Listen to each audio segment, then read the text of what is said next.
ஆண்டவருடைய ஆவி என்மேல் உள்ளது, ஏனெனில் அவர் எனக்கு அருள் பொழிவு செய்துள்ளார். ஏழைகளுக்கு எடுத்து வாசி.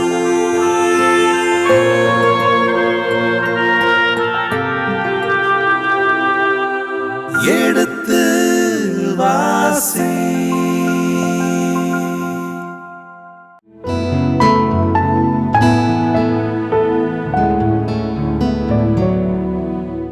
இனிய இதயங்களே, எடுத்து வாசி நிகழ்ச்சியில் குறிப்பேட்டின் 2ஆம் புத்தகத்தினுடன விவிலிய விளக்கங்களுக்கு செவிமடுத்துக் கொண்டிருக்கின்றோம். கடந்த பகுதியின் தொடர்ச்சியை இன்று தொடங்குவோம். வாருங்கள், நிகழ்ச்சிகள் சொல்வோம். உங்கள் சார்பாக தந்தைக்கு வணக்கம் சொல்லி நிகழ்ச்சியை தொடங்குவோம். வணக்கம் தந்தை அவர்களே.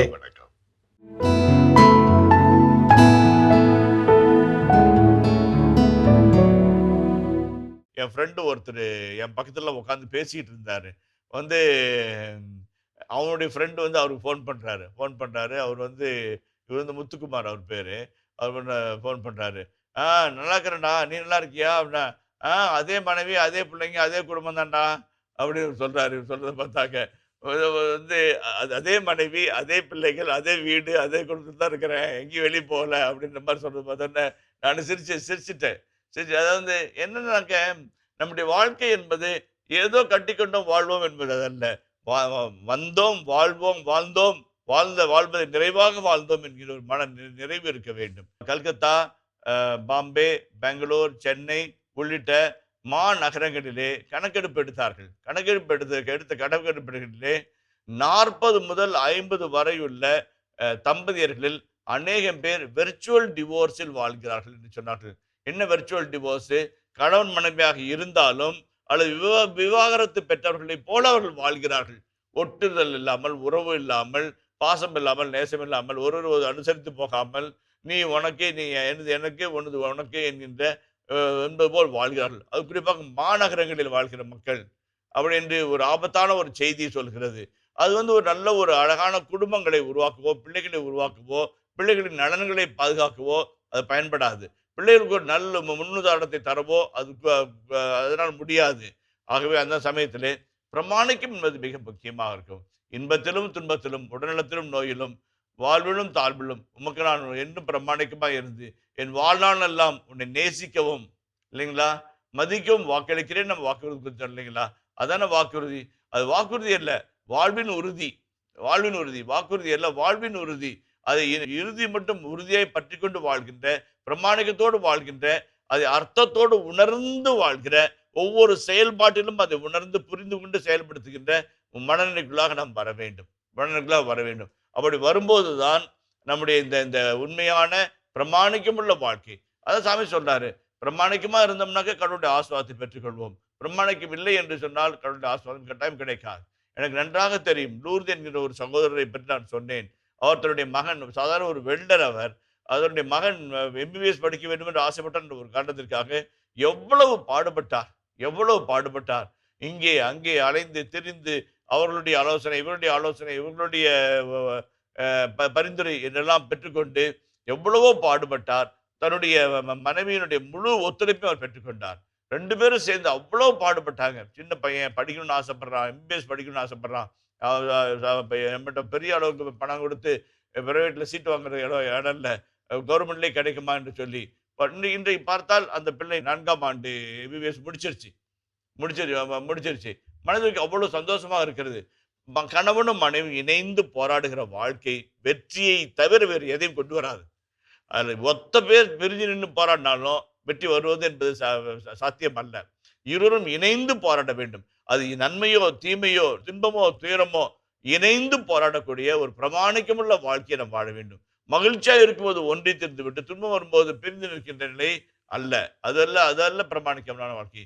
பிரமாணிக்கமான வாழ்க்கை என்பது எந்நாளும் ஒன்றிணைந்து இணைந்து வாழ்கிற ஒரு வாழ்க்கை. அந்த வாழ்க்கையை தான் குறிப்பிட்ட ஆசிரியர் மிக அழகாய் சொல்கிறார். எந்த அரசன் வெற்றியிலும் தோல்வியிலும், கடவுளின் ஆசையிலும் சாபத்திலும் கடவுளுக்கு பிரமாணிக்கமாய் வாழ்ந்தானோ அவன் நல்ல ஆசிரியர், நல்ல அரசன். எந்த அரசன் கடவுளுடைய ஆசீர்வாதத்திற்கு இணங்காமல் கீழ்ப்படியாமல் வாழ்ந்தானோ அவன் கெட்ட அரசன் என்று பிரித்து பகுத்து பார்க்கிறார். அதை நாம் புரிந்து கொள்ள நாம் அழைக்கப்படுகின்றோம். இறுதியாக நாம் சொல்லும்போது 2 குறிப்பேடு 7:14 வாசிங்களேன். எனது பெயரை போற்றிடும் என் மக்கள் தங்களையே தாழ்த்தி தங்கள் பாவங்களுக்காக மனம் வருந்தி இறந்து மன்றாடி என் திருமுகத்தை நாடினால் வானகத்திலிருந்து அவர்களின் மன்றாட்டுகளை கேட்டு அவர்கள் பாவங்களை மன்னிப்பேன். அந்த வசனத்து இந்த இந்த ஒரு வசனத்தை மட்டும் 2, 3 மணி நேரம் பேசலாங்களே. அந்த ஒவ்வொரு வார்த்தைக்கும் வர்றது சும்மா ஜஸ்ட் லைட்டா மட்டும் விளக்கி நம்ம சொல்லுவோம். அந்த ஒட்டுமொத்த 2 குறிப்பேட்டினுடைய மைய கருத்து அங்க அடங்கியிருக்குது. அந்த ஒரு வார்த்தை மட்டும் நம்ம விளக்கி சொல்லுவோம். மறுபடியும் அது செய்தியை நம்ம பார்க்கும்போது, அந்த அதிகாரம் வரும்போது அதை பற்றி வாசிப்போம். 2 குறிப்பேடு 7:14 என் மக்கள் எனது பெயரை போற்றிடும் என் மக்கள் தங்களையே தாழ்த்தி தங்களையே தாழ்த்தி தங்களையே தாழ்த்தி அதான் ரொம்ப முக்கியங்க. ரொம்ப முக்கியம். மக்கள் வந்து நம்ம பணக்காரங்களா இருக்கலாம், வண்டி பெரிய பெரிய வண்டியெல்லாம் வச்சிருக்கலாம், நிறைய நிலபலன்களா இருக்கலாம், அப்பார்ட்மெண்ட் மேலே அப்பார்ட்மெண்ட் வச்சுக்கலாம், கிரவுண்டுக்கு மேலே கிரவுண்ட் வச்சுக்கலாம், நிலத்துக்கு மேலே நிலம் வச்சிருக்கலாம். ஆனால் எல்லாம் மாறி போகும். எல்லாம் மாறி போகும். ஆனால் கடவுள் மாடி தன்னை தாழ்த்துகிறவன் தான் உயர்த்தப்படுவான். கடவுள் மாடி தன்னை தாழ்த்துகிறவன் தான் உயர்த்தப்படுவான். அதுதான் ரொம்ப ரொம்ப முக்கியம். அவன் வந்து வசக்கட்டு அப்படின்னு சொல்லிட்டு ஒரு கா இது குடும்பம் இருந்தது. மிகப்பெரிய ஒரு குடும்பம் இருந்தது செவ்வாப்பேட்டையில். அவர் வசக்கப்பட்டில் வந்து சுந்தரம் ஐயா என்று ஒரு ஐயா இருந்தார்கள். மிக நல்லவர், மிக நேர்மையானவர். அவருடைய அப்பாவை பற்றி அவர் சொல்லும்போது சொல்லுவார், அவர்கள் வந்து 400 மூட்டை 500 மூட்டை பருப்பு வந்து பஞ்சாபுக்கு, ஹரியானாக்கு, ஜலந்தருக்குலாம் அனுப்புவாங்க. லாரியா 5 லாரி 6 லாரி கணக்கு அனுப்புவாங்க. அப்போ அவர் சொல்லுவார், ஒரு மூட்டை ஏறுச்சுன்னு வச்சுங்களேன், ஒரு மூட்டையை தூக்கி லாரியில் போட்டாங்கன்னாக்க ஒரு 10 ரூபா எடுத்து வர வச்சுருவாருங்களாம். நான் ஒரு ரூ. 400 ஒரு மூட்டை. அப்போ அந்த காலத்தில்னாக்க ஒரு 10 ரூபா எடுத்து வச்சுருவாரு. அதே மாதிரி வந்து கரெக்டாக அந்த மாத ஜெயராக்கினி மாத திருநாளுக்கு அந்த உண்டியில் கொண்டு வந்து அந்த அம்மா நான் உழைத்த உழைப்பினுடைய பயனுடைய நன்றியின் காணிக்கும் பாத்திரம் கொடுக்குறம்மான்னு சொல்லிட்டு ஒப்பு கொடுப்பாருங்களாம். நான் கேட்கும்போது மனசு அப்படி சிலுத்து போச்சு. அவர் சொல்லும்போது, அவர் சொல்லுகின்ற அந்த நிகழ்வை கேட்கும்போது, உபதேசியார் சொல்லும்போது மனம் அவ்வளோ அவர் உபதேசியார் உண்டியில் வாங்குவார். அவர் சொல்லும்போது மனசே சிலுத்து போகிறது. அவங்களுடைய எவ்வளவுதான் செல்வம் இருந்தாலும், எவ்வளவுதான் பணம் இருந்தாலும், எவ்வளவுதான் வசதி இருந்தாலும், கடவுளுக்கு உரியதை எனக்கு கொடுக்கும்போது என்ன செய்யணும்? நம்ம தாழ்த்துறோம். ஆண்டவரே, என்கிட்ட இவ்வளவுதான் நீ கொடுத்ததெல்லாம் ஒன்றும் பெருசு இல்லை சாமி, என்னால் முடிஞ்ச ஒரு சின்ன காணிக்கை கொடுக்குற சாமி. அது எவ்வளோ ஒரு அழகான ஒரு நல்ல மனது, எவ்வளோ அருமையான ஒரு நல்ல மனது. ஒரு சகோதரி இருந்தார்கள். அந்த சகோதரி ஆண்டோ கிறிஸ்டின் சொல்லிட்டு அவங்க வந்து ஒரு ஆசிரியராக பணிபுரிகிறார்கள். அந்த சகோதரி மெத்த படித்தவர்கள், நல்ல குடும்பம், அருமையான பிள்ளைகள், ஒழுக்கமுள்ள பிள்ளைகள், பாசமான பிள்ளைகள், நல்ல அமைதியான ஒரு அன்பான கணவர். அவருடைய பெற்றோர் வந்து வந்து கேன்சர் வியாதினால் கஷ்டப்பட்டார். அவருக்கு உதவி செய்ய வேண்டும் என்று சொல்லி ஒரு தொகையை வந்து பிக்சட் டெபாசிட்ல போட்டு எடுத்திருந்தாங்க. அதற்கு முன்பாகவே வந்து அவர் மரணம் அடைந்து விட்டார். உடனே அவர் வந்து ஒரு ஃபோன் பண்ணார். ஃபோன் பண்ணி கேட்டார். ஃபோன் பண்ணிட்டு, ஃபாதர் வந்து இந்த காசு வந்து நான் பயன்படுத்திக்கலாம் ஃபாதர், ஆனால் எனக்கு பயன்படுத்த விரும்பல. எங்க அப்பா போல யாராவது வந்து வியாதினால கஷ்டப்படுறவங்களுக்கு இதை உதவி செய்ய கொடுங்க அப்படின்னு சொல்லி கேட்டார்கள். அந்த நேரத்தில் கரெக்டாக இன்னொரு குருபானவருடைய தாயார் வந்து மருத்துவமனையிலே புற்றுநோயினால் பாதிக்கப்பட்டிருந்தார். அவருக்கு அது ஒரு பெரிய உதவியாக இருந்தது. என்ன சொல்றோம் அப்படின்னம்னாக்க, நம்முடைய வாழ்க்கையில கடவுளுக்கு முதலிடம் கொடுக்கிறோம். கடவுளுக்கு முதலிடம் கொடுக்குறது அதுதான் வந்து தங்களையே தாழ்த்துவது. What is humility? Humility is nothing but giving priority to God. First priority to God. கடவுளை முதன்மைப்படுத்துவது. நான் ஏற்கனவே சொல்லியிருக்கின்றேன், ஐ எம் தேர்ட் என்கின்ற ஒரு அழகான செய்தி சொல்லியிருக்கிறேன். வந்து கடவுளை முதலிடம் கொடுப்பது தான் நம்முடைய வாழ்வுடைய மையம். அதுதான் வந்து நம்மை தாழ்த்துவது. தங்கள் பாவங்களுக்காக மனம் வருந்தி இறந்து மன்றாடி. அதான் பாவங்களுக்காக மனம் வருந்தி. அதான் நம்ம சொன்னோம். நம்ம என்ன சொல்றோம்னாக்க, பாவங்களுக்காக மனம் வருந்துறது என்பது மார்பில் அறைந்து கொள்வதோ, கண்ணீர் விட்டு அழுவதோ, உபவாசம் இருப்பதோ, அல்லது வந்து நீண்ட நேரம் ஜெபம் ஜெயிப்பதோ அல்ல. ஒரு யூட்டர்ன் போடுவது. மெட்டனோயா என்கின்ற கிரேக்க வார்த்தைக்கு மேக் எ யூட்டர்ன். நீ போகின்ற வழி தவறு என்பதை உணர்ந்தால் திரும்பி வா, ஆண்டவரை நோக்கி திரும்பி வா. ஊதார மேதன் தொலைதூரம் போனான், ஆனால் அவன் திரும்பி வந்தான்.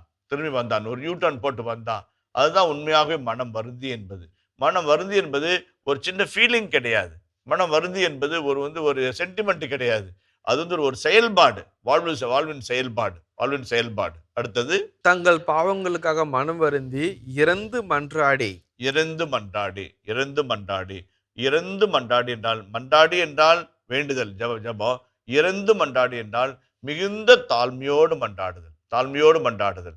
அதான் புனித அகுஸ்தினார் அழகா சொல்வாரு, கடவுளுடைய அருள் எங்க தங்கும்? மலை உச்சியிலையா தங்கும்? மலை முகட்டிலே தங்கும்? பெய்யற மழை, சோன்னு பெய்யற மழை கடகடன்னு இறங்கி வந்து பள்ளத்தாக்கில் தானே வந்து நிக்குது. அதே போல கடவுளுடைய இரக்கம் வந்து அகந்தையும் அகங்காரமும் ஆணவமும் கொண்ட முகடுகளிலே நிற்காது, மாறாக பள்ளத்தாக்குகளை நோக்கி தேங்கி வரும் என்று சொல்வார்.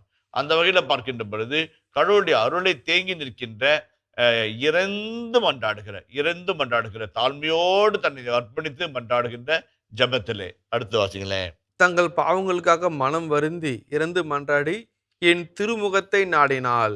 என் திருமுகத்தை நாடினால். சீக் காட் என்று சொல்வார்கள், சீக் காட் என்று சொல்வார்கள். அதாவது கேளுங்கள் வாழ்வீர்கள், தேடுங்கள் வாழ்வீர்கள், உண்ணுங்கள் வாழ்வீர்கள். இது மூணுமே வந்து இந்த 2ஆம் குறிப்பிட்ட மைய வார்த்தைகள். கேளுங்கள் வாழ்கள், உண்ணுங்கள் அப்படின்னு நம்ம வந்து உண்ணுங்கள் பேர் நம்ம புதிய ஏற்பாடு கொண்டு போயிடுவோம். ஆண்டவரை தேடினோம் என்றால் வாழ்வை பெறுவோம். நம்ம எதை தேடணும் முதல்ல? எதை தேடுகிறோம் முதல்ல? கடவுளை தேடுகிறோம். அதான் வந்து அதிகாலையில் திருமுகம் தேடி அர்ப்பணித்தேன் என்னையே, ஆராதனை துதி தோத்திரங்கள் அப்பனே உமக்கு தந்தேன். அதிகாலையில் ஆண்டவரின் திருமுகம் தேடி தேடி. அது ரொம்ப அருமையாக இருக்கு. எங்களுடைய சேலம் சூரமங்கலம் பகுதியில் வந்து அதிகாலை 4 மணிக்கு எந்திரிச்சு ஜெபிக்கின்ற ஒரு குழு இருக்கிறது. அதிகாலை 4 மணிக்கு வேக்கப் கால் கொடுக்குறாங்க. 4 காலுக்கு ஜெபத்தை ஆரம்பிக்கிறாங்க. செசிலி என்கின்ற அந்த சகோதரி எல்லாரையும் இணைத்து வைத்து அந்த அதிகாலை ஜெபத்தை நடத்திட்டு வராங்க. அது அந்த மாதிரி செய்யணும்னு அவசியம் இல்லைன்னு சொல்ல கிடையாது. அவங்களால முடியுது, அவங்க செய்கிறாங்க. ஆனால் நம்ம வந்து ஒவ்வொரு நாளும் காலையில் எழுந்தபோது அந்த பொழுது காலை பொழுது இறைவனின் பொழுது என்று நினைத்து பார்த்து இறைவன் முகத்தை தேட அழைக்கப்படுகிறோம். இன்னைக்கு மட்டுமல்ல, அந்த அதிகாலை நேரம் மட்டுமல்ல, இறைவனுடைய முகத்தை எல்லா இடத்துலையும் தேடணும். என் திருமுகத்தை தேடி இறைவனுடைய திருமுகத்தை 3 இடங்களில் நம்ம பார்க்கிறோம். ஒன்று, ஆலயத்தில் ஆண்டுடைய பிரசன்னத்தில், ஆண்டுடைய மகிமையில, ஆண்டுடைய வல்லமையில, திவ்யனுடைய பிரசன்னத்தில், திவ்யனுடைய மகிமையில நம்ம கடவுளுடைய பிரசனத்தை பார்க்கிறோம்.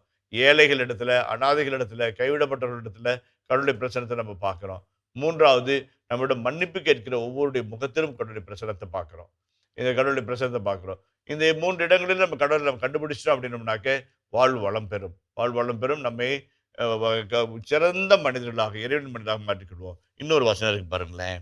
என் திருமுகத்தை நாடினால் வானகத்திலிருந்து அவர்களின் மன்றாட்டுகளை கேட்டு அவர்கள் பாவங்களை மன்னிப்பேன், அவர்களது நாட்டுக்கு நலன் அளிப்பேன். தான் பாருங்க, ரொம்ப அழகான வசனம். அவர் வானத்தின் பலகணிகளை திறந்து அவர்கள் மன்றாட்டை நான் கேட்பேன். நம்முடைய ஜெபங்களை சாமி கடவுள் கேட்கிறாரு. நம்ம ஜெபங்களை கேட்கிறாரு.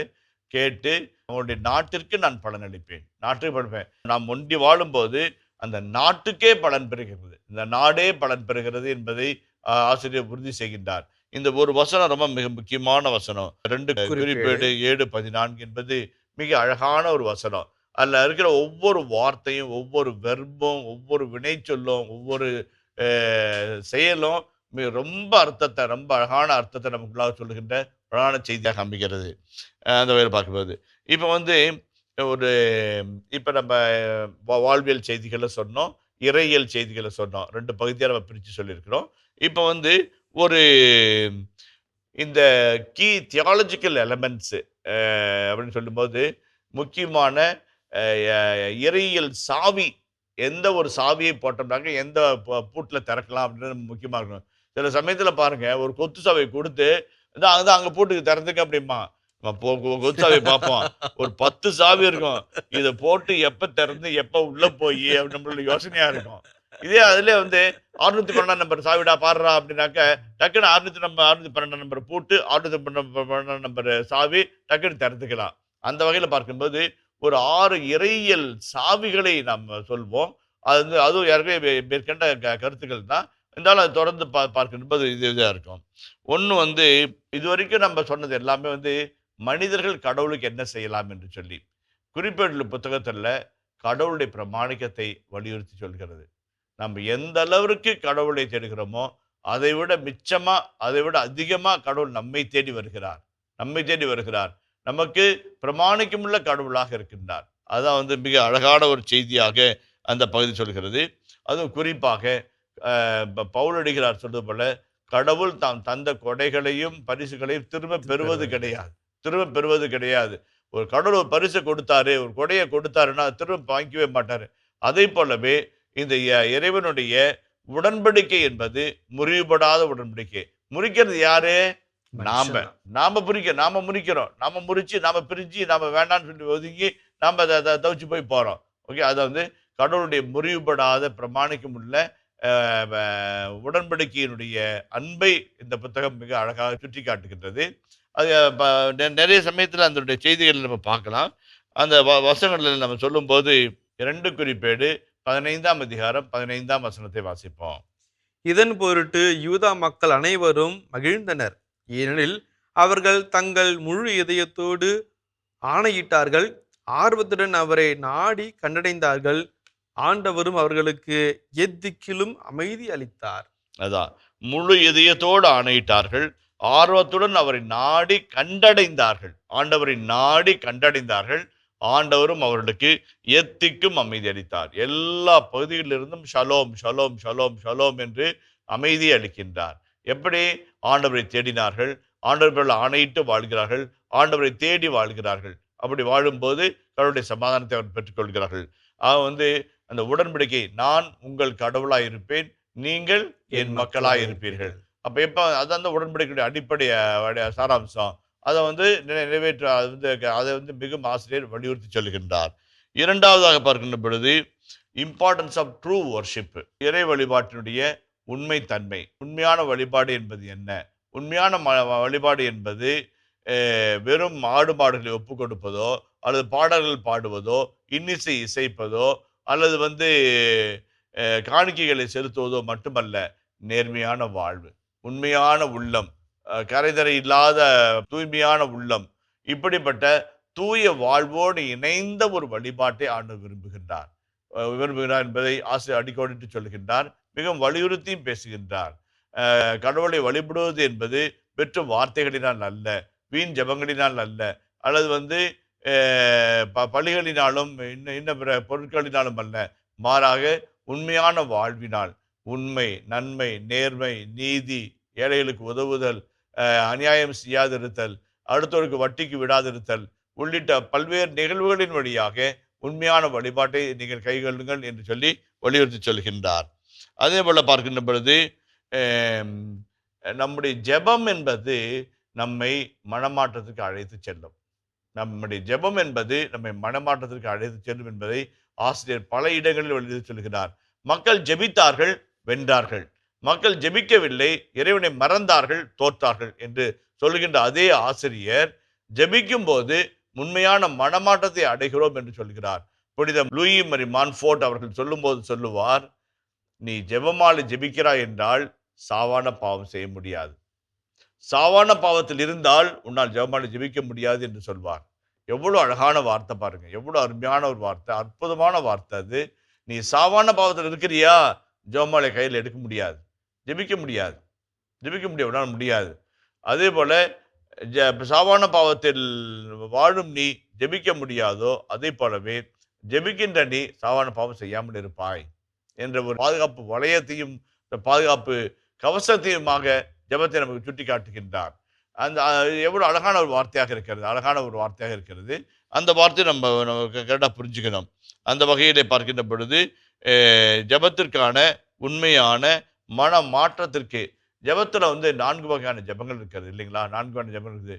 விண்ணப்பங்கள் இருக்குது, புகழ்ச்சி இருக்குது, ஆராதனை இருக்குது, மன வருத்த பரிகார ஜெபங்கள் இருக்குது. பரிகார ஜெபம் என்பது மிக முக்கியமான ஒன்று. ஏனென்றால் இஸ்ராயல் மக்கள் ஆண்டிற்கு ஒரு முறை யாம் கிப்பூர் என்கின்ற நாளிலே பாவ பரிகார நாளை ஒப்பு கொடுப்பார்கள். செம்மறியை கொண்டு வந்து ஒரு செம்மறியை பாலைவனத்திற்கு போட்டுவிட்டு இன்னொரு செம்மறியை இரத்தத்தை தெளித்து பலியிட்டு ஆடுவப்படுப்பார்கள். அதே போல பரிகார நாளிலே நாள் முழுதும் உட்கார்ந்து அழுது கண்ணீர் சிந்தி தங்கள் பாவங்களை அறிக்கையிடுவார்கள். சபை முன்பாக அறிக்கையிட்டு ஆண்டிடம் மன்னிப்பு வேண்டுவார்கள். அந்த நாளிலே அது பரிகார நாளாக, பாவ பரிகார நாளாக பாவத்தின் மன்னிப்பின் நாளாக அந்த நாள் கருதப்படும். அதையும் வந்து ஆசிரியர் சுட்டிக்காட்டி இந்த இடத்துல ஜெபம் என்பது நம்மை பரிகாரத்திற்கு விட்டு செல்கிற நாளாக, நம்மை மன்னிக்க வைக்கின்ற நாளாக, நாம் செய்த பாவங்களுக்கு மனமாற்றத்தை தருகின்ற ஜெபமாக அமைய வேண்டும் என்பதை ஆசிரியர் சொல்கின்றார். இந்த 36 அதிகாரங்களிலே ஆசிரியர் நிலையோடு செல்கின்ற இன்னொரு கருத்து என்னவென்றால், தாவீதினுடைய மரபு என்பது மாற்றப்பட முடியாத ஒன்று. 2 அரசர் 7ஆம் அதிகாரத்திலே தாவீதினுடைய வீட்டோடு கடவுள் உடன்படிக்கை செய்து கொண்டார். அந்த உடன்படிக்கை மாறாதது, அழியாதது, முறியாதது, அது தொடர்ந்து வருகிறது என்று இந்த புத்தகத்திலும் அது வலியுறுத்தி சொல்லப்படுகிறது. ஒருவேளை அரசர்கள் நல்லவர்களாகவோ கெட்டவர்களாகவோ வாழ்ந்தாலும் அந்த உடன்படிக்கையின் காரணமாக கடவுள் மீண்டும் அதை நிலைநாட்டுவார், மீண்டும் நிலைநிறுத்துவார், மீண்டும் நிறுவுவார் என்று ஆசிரியர் திரும்ப திரும்ப அதை சொல்லி வந்து தாவீதுடைய உடன்படிக்கையினுடைய மரபின் வழியை அவர் வலியுறுத்தி பேசுகின்றார்.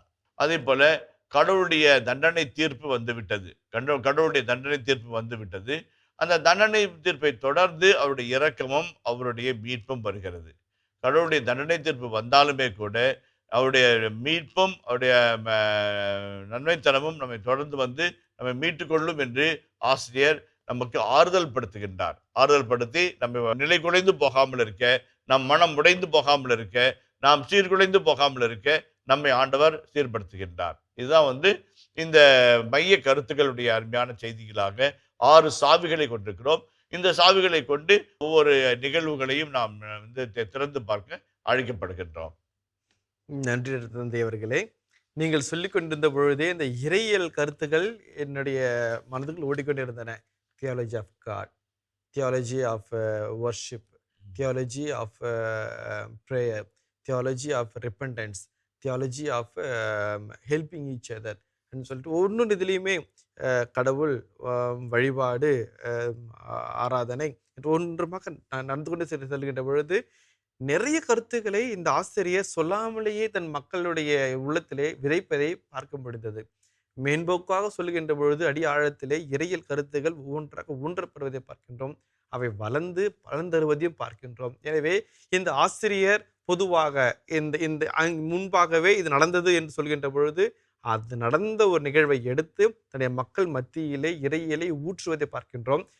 என்ன செஞ்சாலும் செய்யற வேலையில கண்ணும் கருத்துமா இருக்காருங்கிறத பயங்கரமா சொல்லிட்டு இருக்காரு சாமி. அழகா இருந்து பார்க்கின்ற பொழுது இந்த ஒரு முன்னுரையோடு இந்த புத்தகம் இன்னும் எவ்வளவு அழகா இருக்குமோ என்ற ஆர்வத்தை தூண்டுகிறது தந்தை அவர்களே. இனிய இதயங்களே, இதுவரை நாம் எடுத்து வாசி நிகழ்ச்சியில் குறிப்பேட்டின் 2ஆம் புத்தகத்திற்குண்டான விவிலிய விளக்கங்களுக்கு செவிமடுத்துக் கொண்டிருக்கின்றோம். இதன் தொடர்ச்சியை மீண்டும் அடுத்த பகுதியில் தொடர்வோம். அதுவரை இணைந்திருங்கள். இயேசுவுக்கே புகழ், இயேசுவுக்கே நன்றி, மரியே வாழ்க. அந்த படத்தில் என்ன இருக்கிறது என்பதை தேடி கண்டுபிடிக்க வேண்டியதாகவும் இருக்க வேண்டும். அப்படிதான் இருக்க வேண்டும் இல்லைங்களா? அந்த வகையில பார்க்கின்ற பொழுது அது என்ன மாதிரி படம் பேர் வச்சாலுமே கூட நம்மளை வந்து பார்க்க தூண்ட, பார்க்க ஈர்க்க கூடிய ஒரு ஒன்றாக இருக்க வேண்டும். ஸ்டேபிள்னா ஸ்டேபிள், அவ்வளோ அழகா, ஸ்ட்ராங்கா, உறுதியா, வலிமையா, வல்லமையா, சக்தியா ஒரு அரசாட்சி உருவாக்கினார் ஆண்டவர் என்று சொல்கிறார். ஏன்னா அதுக்கப்புறம் அது பிரிய போகுது, நீங்க சொல்லல, பிரிய போகுது, உடைய போகுது, சிதற போகுது, சின்ன ஆக போகுது, அது சொல்லாம இந்த இடத்துல வந்து வலிமையாக ஆண்டவர் உருவாக்கினார் என்று சொல்லுகின்றார்.